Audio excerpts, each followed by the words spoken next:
ಶ್ರೀ ಮಹಾಲಕ್ಷ್ಮಿ ಎಲ್ಲಿ ಇರುತ್ತಾಳೆ, ಎಲ್ಲಿ ಇರುವುದಿಲ್ಲ. ಈ ವಿಷಯವನ್ನು ಎಲ್ಲರೂ ತಿಳಿದುಕೊಂಡರೆ ಬಹಳ ಒಳ್ಳೆಯದು.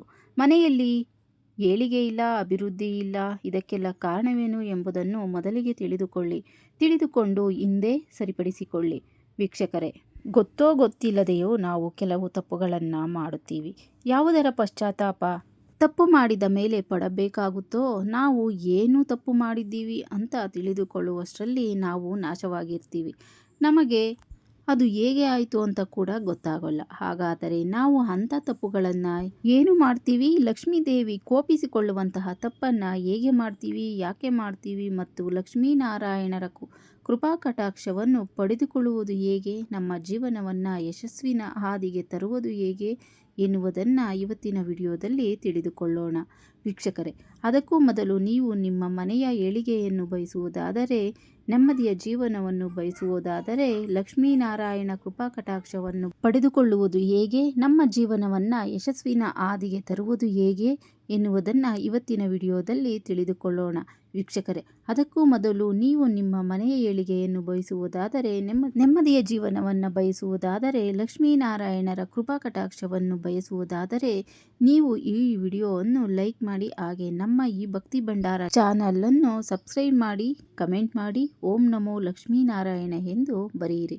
ವೀಕ್ಷಕರೇ, ಪ್ರತಿದಿನ ಮನೆಯ ಮುಂದೆ ಬಾಗಿಲು ಸಾರಿಸಿ ಯಾರು ರಂಗೋಲಿ ಇಡುತ್ತಾರೋ ಅಲ್ಲಿ ಲಕ್ಷ್ಮಿ ವಾಸಸ್ಥಾನ ಇರುತ್ತೆ. ಯಾರು ಮನೆಯ ಬಾಗಿಲು ಸಾರಿಸುವುದಿಲ್ಲ, ರಂಗೋಲಿ ಇರುವುದಿಲ್ಲ, ಅಲ್ಲಿ ಜ್ಯೇಷ್ಠಾದೇವಿ ವಾಸವಿದ್ದು ಅಲ್ಲಿ ಮಹಾಲಕ್ಷ್ಮಿ ಇರುವುದಿಲ್ಲ. ಮನೆಗೆ ಯಾರಾದರೂ ಬಂದರೆ ಅವರನ್ನು ಆದರಿಸುವವರು ಮನೆಯಲ್ಲಿ ಲಕ್ಷ್ಮಿ ಇರುತ್ತಾಳೆ. ಮನೆಗೆ ಬಂದವರನ್ನು ಒಳಗೆ ಕರೆಯದೆ ಮಾತನಾಡಿಸುವುದೇ ಇರುವವರ ಮನೆಗೆ ಲಕ್ಷ್ಮೀದೇವಿ ಇರುವುದಿಲ್ಲ. ಮನೆಗೆ ಬಂದ ಹೆಂಗಸರಿಗೆ ಅರಿಸಿನ ಕುಂಕುಮ ಹೂವು ತಾಂಬೂಲ ಕೊಡುವವರ ಮನೆಯಲ್ಲಿ ಲಕ್ಷ್ಮಿ ಇರುತ್ತಾಳೆ.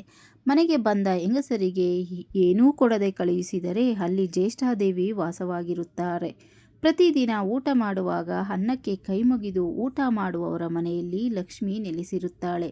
ಊಟ ಮಾಡುವಾಗ ಕೋಪ ಮಾಡಿಕೊಂಡು ಊಟವನ್ನು ನಿಂದಿಸಿ ಊಟ ಮಾಡುವವರ ಮನೆಯಲ್ಲಿ ಲಕ್ಷ್ಮಿ ಇರುವುದಿಲ್ಲ.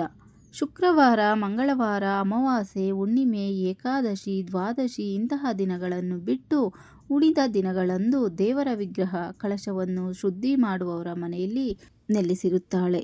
ಶುಕ್ರವಾರ, ಮಂಗಳವಾರ, ಅಮಾವಾಸ್ಯೆ, ಹುಣ್ಣಿಮೆ, ಏಕಾದಶಿ, ದ್ವಾದಶಿ ಇತ್ಯಾದಿ ದಿನಗಳಂದು ದೇವರ ವಿಗ್ರಹಗಳ ಕಳಶವನ್ನು ಶುದ್ಧಿ ಮಾಡಿದರೆ ಆ ಮನೆಯಲ್ಲಿ ಲಕ್ಷ್ಮಿ ನೆಲೆಸುವುದಿಲ್ಲ.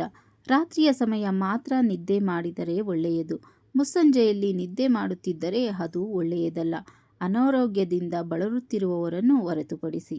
ಪೂಜಾ ಕಾಲದಲ್ಲಿ ರೇಷ್ಮೆ ವಸ್ತ್ರ, ಶ್ವೇತ ವಸ್ತ್ರ, ಸೀರೆ ಉಟ್ಟು ಪೂಜೆ ಮಾಡುವವರ ಮನೆಯಲ್ಲಿ ಲಕ್ಷ್ಮೀದೇವಿ ಸದಾ ನೆಲೆಸಿರುತ್ತಾಳೆ.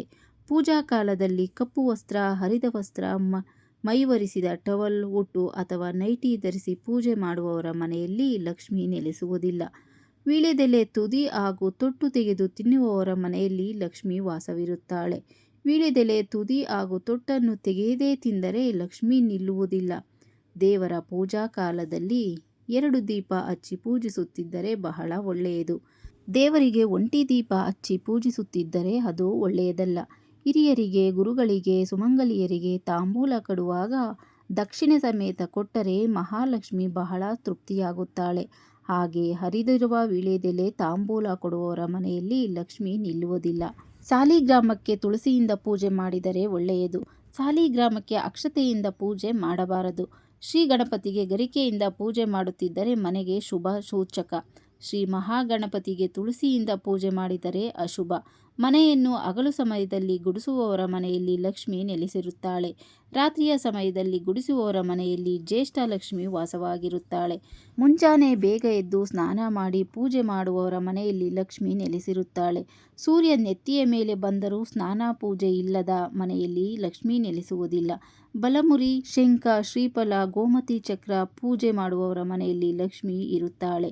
ಸರಿಯಾಗಿ ಆಕಾರವಿಲ್ಲದ ವಿಗ್ರಹಗಳು, ಭಿನ್ನವಾಗಿರುವ ವಿಗ್ರಹಗಳು ಇದ್ದರೆ ಅಂಥವರ ಮನೆಯಲ್ಲಿ ಲಕ್ಷ್ಮಿ ನೆಲೆಸುವುದಿಲ್ಲ.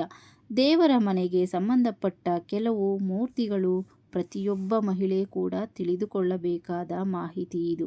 ದೀಪಗಳನ್ನು ನೆಲದ ಮೇಲೆ ಇಡಬೇಡಿ. ಒಂದು ಚಿಕ್ಕ ತಾಮ್ರದ ತಟ್ಟೆಯಲ್ಲಾದರೂ ಇಡಿ ಅಥವಾ ರಂಗೋಲಿ ಹಾಕಿ ಅದರ ಮೇಲೆ ಇಡಿ. ಪೂಜೆಗೆ ಕನಕಾಂಬರ ಹೂವು ಅಷ್ಟು ಪ್ರಶಸ್ತವಲ್ಲ.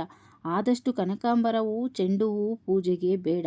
ಬಳಸಲೇಬಾರದು ಅಂತ ಏನೂ ಇಲ್ಲ. ಪೂಜಿಸಿದರೆ ಜೀವನದ ಮೇಲೆ ಜಿಗುಪ್ಸೆ ಬರುವುದು ಹೆಚ್ಚು.